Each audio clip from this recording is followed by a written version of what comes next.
Ziggity zig, back with more Tales from the Ladder! Kind of, because what we've got right here is actually Tales from the Starbow Ladder. This is, sent to me by Bomdagor is a number of, by the way, nice to meet you, blah, blah, blah, blah, TapetalKarma to you, TapetalKarma to you. So Bomdagor sent me a number of replays based on Starbow, and I do believe they have a ladder, but I'm not entirely certain that the ladder is quite working. I think you just sort of randomly meet up. And for any of you who do not know what's going on with Starbow, Starbow is a version of StarCraft 2 that is currently in the arcade. It's getting pretty popular, getting pretty out there, because it is sort of fan-generated rules and game mechanic complaint driven, because everyone says, oh no, you can't do this, no, I don't like how the mothership core works, and oracles are too fast, and so you get a lot of complaints like that, and what those complaints lead to is a fan-driven game of its own styling. So it's sort of like how MOBAs were invented to begin with, but at the same time, what it's also done is, what's the main reason people complain about StarCraft 2 is because StarCraft 2 is not Brood War.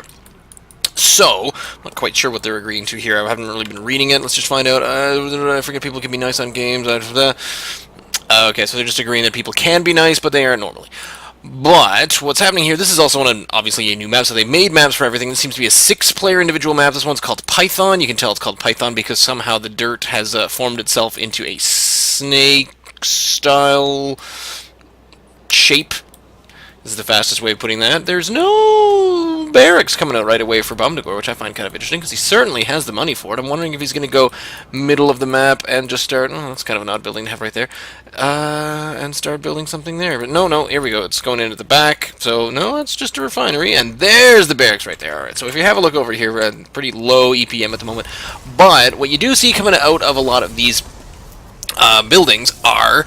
We will hopefully, now I did choose a non-mirror matchup because Bomdagor sent me a number of games, but a non-mirror matchup just to see if we're going to see any different units than we normally do. Because with Starbow, they went back to Brood War and they brought back the Reaver, they brought back the Scout, the real StarCraft, there you go, they brought back, just a number of things. Hopefully we're going to see a bunch. I think I'm toss mainly, but play all three. There you go. So they're just kind of getting to know each other at this point. So this is how ladders should work, but of course everyone's really mostly working on their EPM, which these two characters are currently not. Still just trying to find out where each other may be. So it does look like the first scouting of a main base is going to be here by TapetalKarma, who is going to come up this ramp and notice that, booyah, there's a bunch of stuff right there. So there we go. Have been found.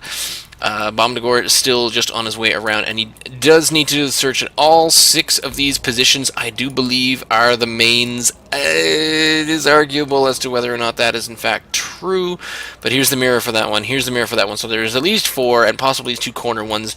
I would hope these 2 corner ones. No, that can't be a starting location. So it must just be a 4-player map. That ramp be too wide. Here's some Stargate on the way out now from TapetalKarma.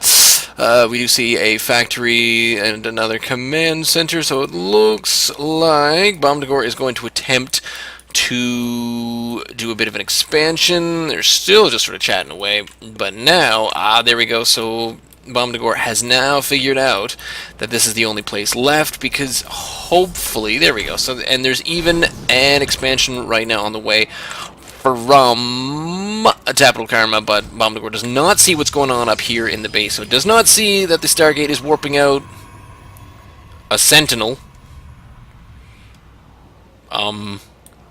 Whatever a Sentinel is, perhaps this is what the Oracle has now become, and it's sort of a combination of an Oracle and perhaps that copier, what were they called?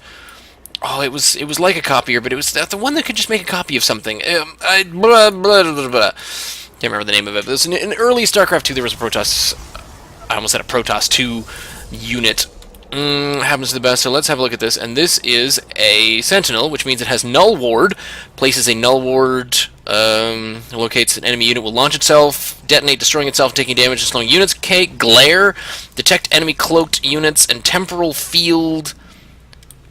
So it's a combination of Time Warp and the Oracle ability, but mostly it just looks like a flying Reaver, which is weirdness.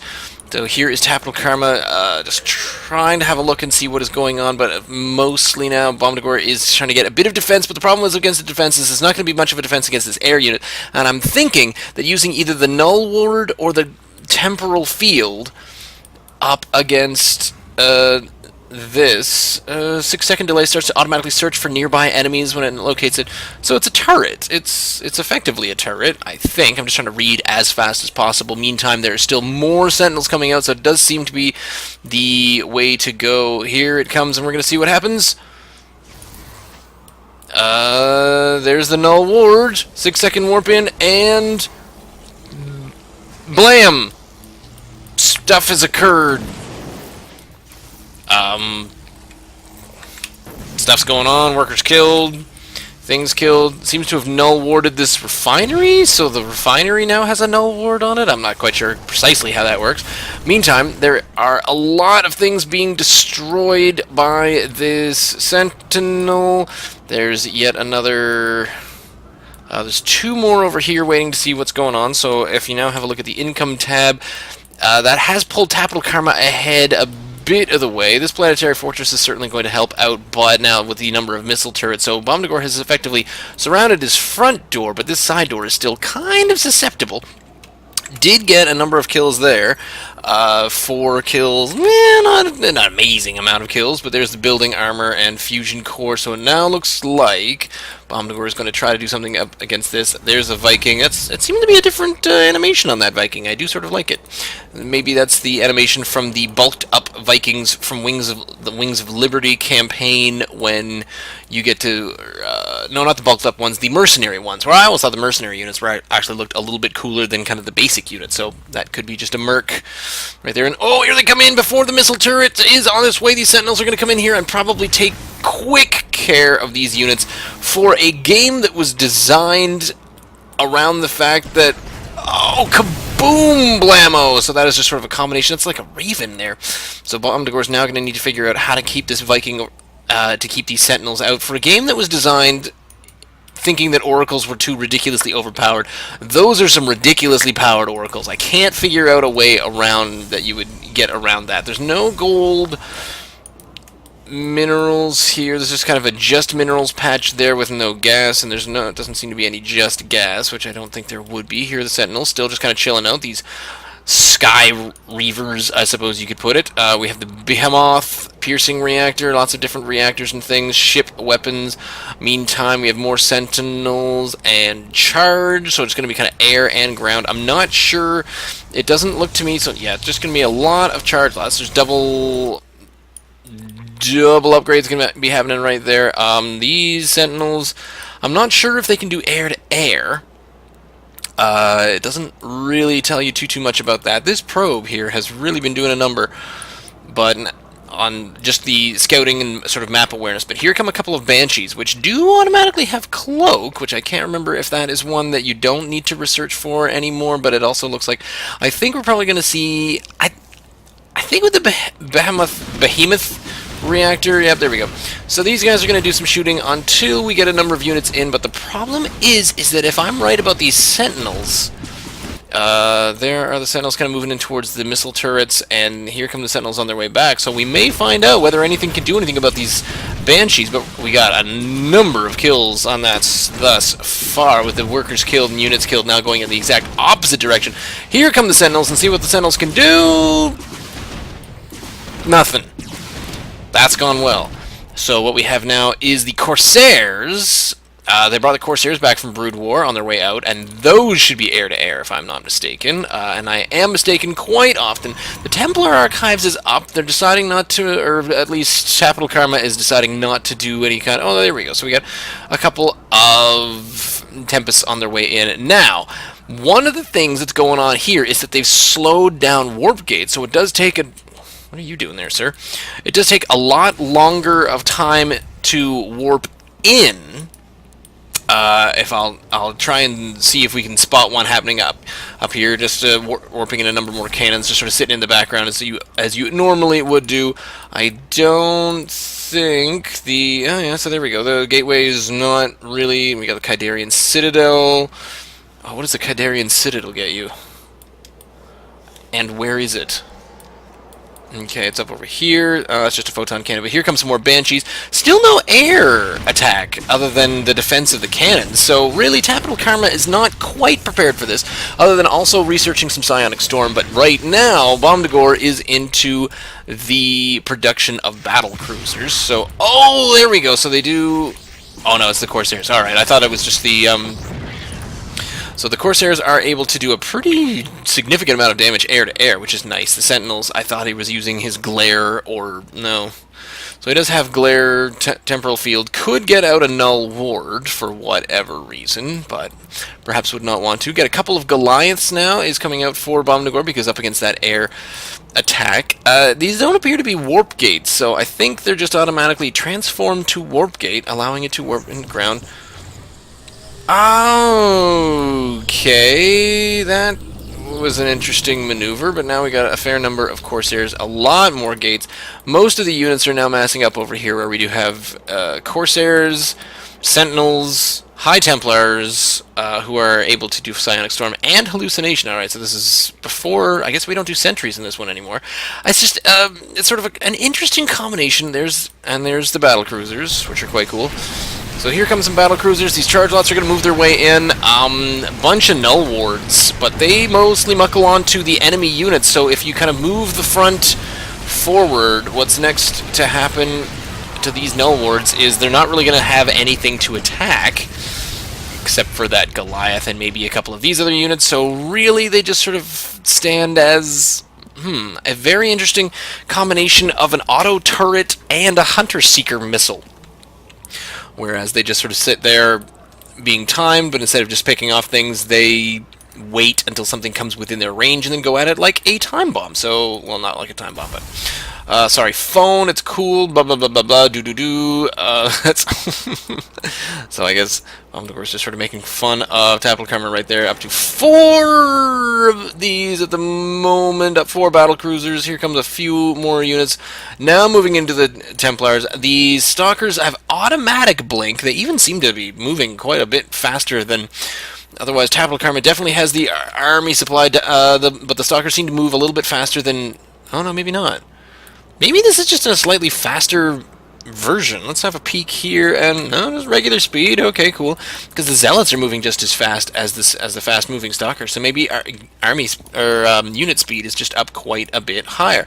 Both players have now moved to 3 bases, so the Sentinels are going to try to move their way around again, being little sneaky devils with the Oracle ability, but these missile turrets, let's see how they do up against Mr. Missile Turrets, as they do actually manage to sneak through, get a couple of null wards there, but I think they'll probably get taken out a little bit. These battle cruisers, 1, 2 do die, but the fun part there is that the siege tank is going to do quite a number as well. There's no feedback here on these High Templar. The Sentinels do seem to be gone from the main base, but here come a number more battle cruisers, and with battle cruiser and tank, these guys are just not going to be able to handle it, and there is a, Tachyon, what's it called? It's a Yamato cannon, Tachyon cannon, what am I talking about?